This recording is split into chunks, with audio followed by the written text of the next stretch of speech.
Tallinna Gümnaasiumi hoovi. Siia on tehtud uus moodulmaja, kus hakkavad õppima uued algklassid. Tere, Tobias. Ma käin teises B-klassis praegu ja mina olen valmis tulema siia moodulmaja õppima kohe, kus see valmis saab. Ootan juba suure huviga.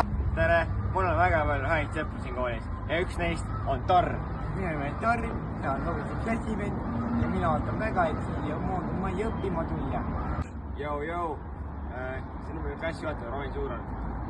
Ja me oleme siin Tallinna Gümnaasiumi hoovis, kus on minu kallis ja tore, väga tore õpilane Tobias Runger ja Torr. Ja mina olen siis nende klassijuhataja. Kas te olete väga elevil selle kooli?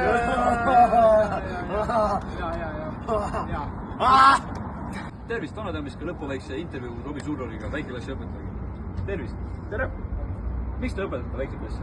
No, mul tunne, et ma olen selles valdkonnas väga hea ja ma suudaksin nende teaduse arendada. Kui kaua te olete õpetanud? Mina olen õpetanud 24 aastat. Ja siis viimane küsimus, millal avatakse moodulmaja? Moodulmaja avatakse 1. septembril.